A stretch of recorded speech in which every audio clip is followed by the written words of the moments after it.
welcome back. Today we're going to be doing a Kemetic style yoga routine. I have some breathing exercises with you that I'm going to work through before we get started. I've done an extensive amount of research, and I think it's really important to make sure we're doing this in the most practical but also traditional sense in the modern world, of course. Begin to close your eyes and take a deep breath in, and we're going to hold for 1 to 2 seconds.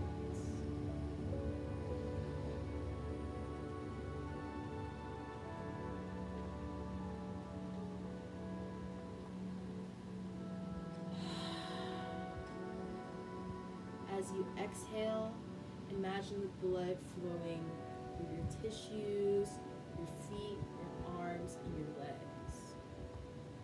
There's an energy that has entered your body that is now traveling down your spine and trickling to the tips of your toes. Breathe in here.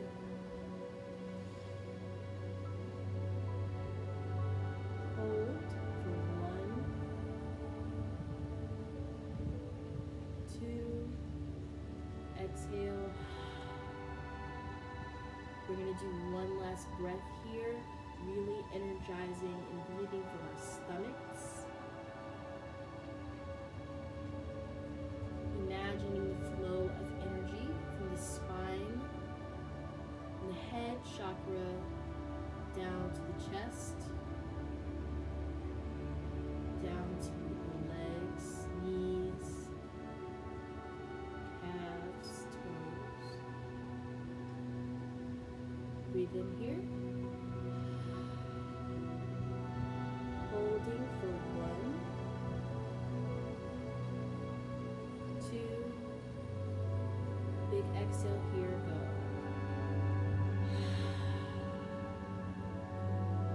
Pressurize the breath here. When you're ready, open your eyes. Alright, thank you for joining that breathing practice with me. Okay, well let's get into the yoga.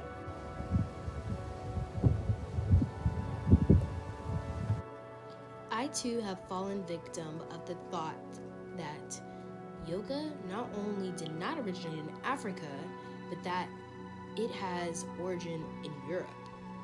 Not only is this thought process faulty, but it speaks to a greater issue, which is the whitewashing and colonization of African and ethnic traditions within the wellness community.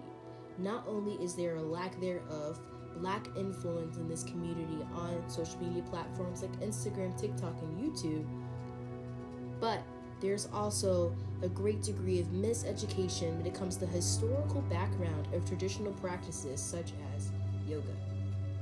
A great example of this is from the website Yoga International.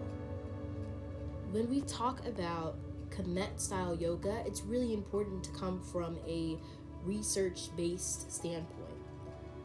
The quote, Kemet, was an ancient name for Egypt during the era of the pharaohs. Research suggests that the first Egyptians were black-skinned and came from the Sudan, Ethiopia, and southern Arabia, as well as Babylon. The Kemetic people designed and built pyramids made important contributions in many fields, including mathematics, architecture, chemistry, medicine, and more. They experienced and expressed their ideas in sacred symbols, such as those found in the pyramids and tombs like that belonging to Tutankhamun.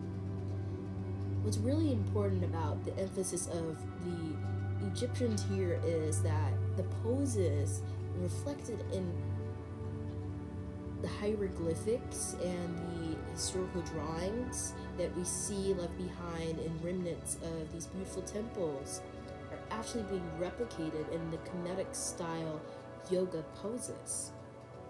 So when we really want to break down and think about why it is that this specific group of research is not being explored, not being discovered, really, we have to think about why.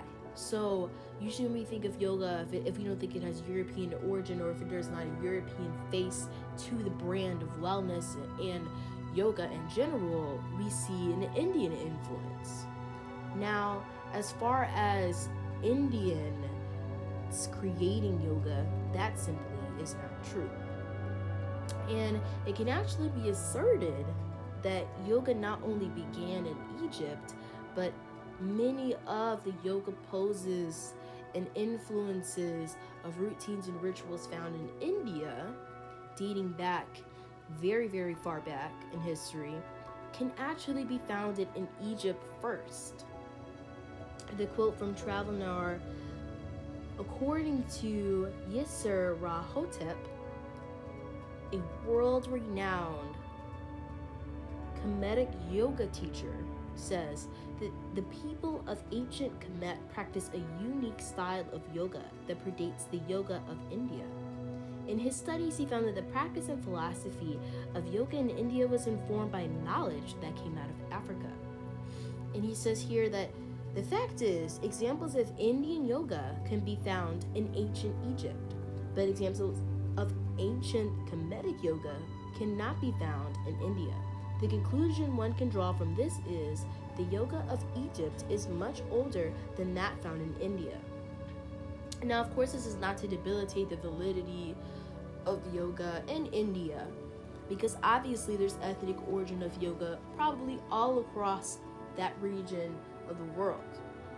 But when it comes down to the origin story and where it originated, we can trace that back to Africa. So when we talk about the decolonization of wellness in this image of yoga, I like to bring it right back down to the basics. And the base that I have available to me is YouTube. So through YouTube, it's my responsibility as a almost modern day Rastafarian to educate people to the best of my ability what the Black experience really is. Because as African Americans, we mistake ourselves in thinking that we don't have culture beyond slavery and years and years and years of victimhood to white privilege. But it's important to mention, and it's important to be educated, because not only do we have many cultural influences and a lot of things that we see in modern day in terms of music and clothing, but we also have a lot of still origins that can be traced back to Africa. Wellness overall, but yoga definitely being a main byproduct of that.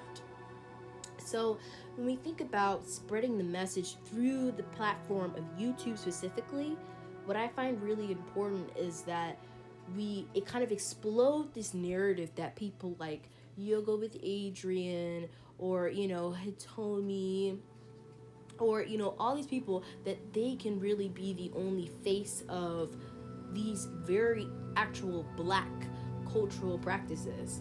Because the fact of the matter is, yoga originated in Egypt, but the face that we see to the yoga instructors online are white, or Asian, or any other race that is not Black. And I find it very interesting that we oftentimes associate white people with having a greater sense of wellness, intellect, and ritualistic spirituality, when in all actuality, it's actually your common everyday Black person that has historical origin and historical relations with the original creation of these cultural practices that have become mere trends and practices done by people who really aren't properly educated on the historical background. So as somebody who has influence, because I do have a platform, I find it really important that we just once again emphasize this concept of authenticity and giving credit where credit is due. So people can be very educated in the practice of yoga. You don't have to be Black in order to do that. But there has been a whitewashing of the wellness community, not only on this platform, but just in terms of the information we receive about yoga in general. So as far as the rest of my YouTube videos are going to be concerned, I will be practicing and researching Kemetic style yoga, which is super exciting for me going into the new year, because I think it's important to push forward a front that not only helps more Black people watching my channel see that there are people, young people, involved in reworking internalized depression and, all of the racial systemic oppressors in society through means of wellness and yoga and meditation and plant-based diets. There are still people out there working that fight and pushing forward that narrative.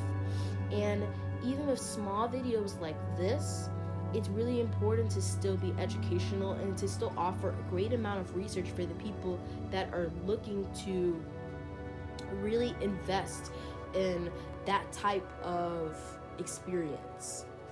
So as far as the rest of my videos are concerned, you'll be seeing me doing Kemetic style yoga as a tribute to not only my African heritage as an African American, but also to the oftentimes lost and misconstrued heritage of those people who are currently identified as Egyptian today, but also of just my ancestors and people who used to live this life and walk this experience. So if you've made it through that entire discussion and really scientific almost and historical breakdown of the origins of yoga and wellness, enjoy the rest of the music here and just take some deep breaths and relax as we finish up this yoga practice. And don't forget to remain educated. Research everything that you involve yourself in, because I promise you there's a historical backing for everything.